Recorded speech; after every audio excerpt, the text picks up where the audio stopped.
Hello and welcome, 17th of May, it's about 7 o'clock at night. I'm at home this week, so you can see the beautiful backdrop I'm working with. So why am I at home? I'm going to show you some of the plants I've got growing at home. So I've got some tomatoes, so the seeds 6 weeks ago. 3 weeks ago they look like this.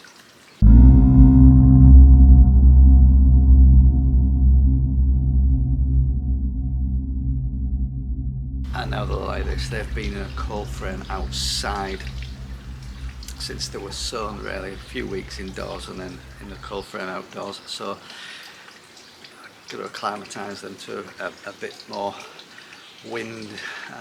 They're not used to it. It's in a closed cold frame at the minute, but they're doing all right. Now, 3 weeks ago as well, I sowed my pumpkin seeds. I need to check my notes because in 3 weeks they've gone from seeds in the ground to this kind of size. Beautiful.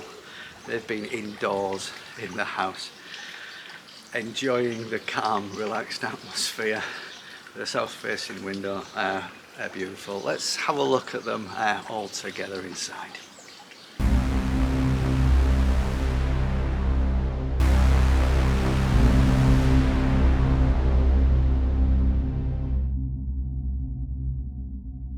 So let's have a look in the cold frame. What else have we got going on in there? We've got three types of tomatoes. We've got avocado, Elsa Craig and Black Russian. And I've also got some squash that I sowed the seeds exactly the same time as those pumpkin seeds, but the pumpkins raised in a propagator, heated propagator, kept indoors. The other squash I've got growing outside, they're a bit slow to germinate. I've got about 4 or 5 out of 20 of those, so it shows you what growing them inside in a propagator does. I'm sure more will come out of that cold frame, but yeah, it shows the difference between indoors and out. So I was at the allotment on the weekend. It was just weeding. Something like the chilies in the greenhouse took like 5 minutes. Just taking a bit of greenery out, that's fine. On the strawberry bed, got grass encroaching. Some where it's got wood chippings either side of like a little fence. Just a bit of grass is creeping up, but that hugel culture bed that I put in about a month or so ago, part of it backs onto a grass path, so I've got just loads of grass coming out, and that took ages. I'm going to have to think about that grass path, whether I chip over that, because it's just problematic, and it's very disheartening. The hugel culture bed, I don't know whether the mulch I put on top was too thin or whether it already had grass seeds in, but grass is just growing out of there. And I can't even hoe it because I've put wildflower seeds in, so I've had to individually remove blades of grass. It took me ages. That I was very disheartened. Also bad news at the allotment. Not bad, I've had worse. Broad beans was a bit windy. I've lost a couple of the branches. Blew over. I've secured them, but a couple of broad beans down there. So what else is going on? I've got my main crop of potatoes in, King Edward and Maris Piper.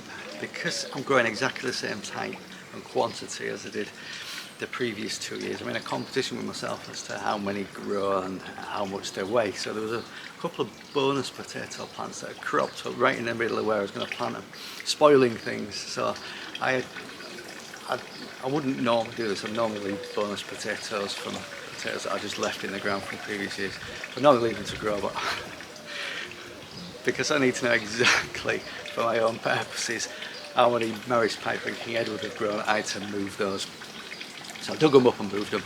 Hopefully they'll survive. Some I'd actually started to grow little mini potatoes, so it's interesting that, but I've moved them. Hopefully they'll survive.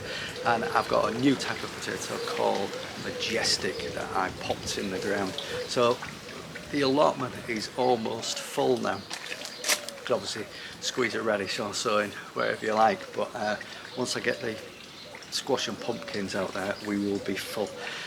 So we've had the update from home, allotment bad news, allotment standard news.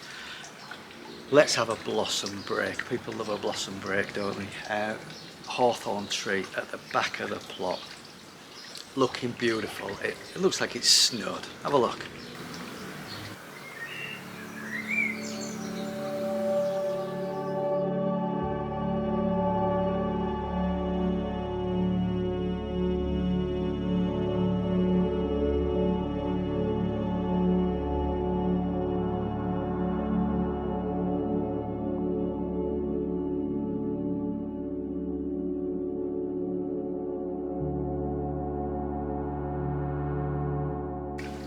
So the blossom on the fruit trees has gone now, but I have checked out my developing fruits. We are going to have currants, we are going to have apples, we are going to have pears, we're going to have cherries.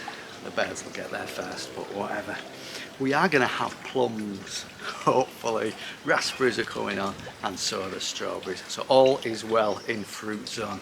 Thank you for watching. Click subscribe, send me a comment. I'll see you next time. Cheers.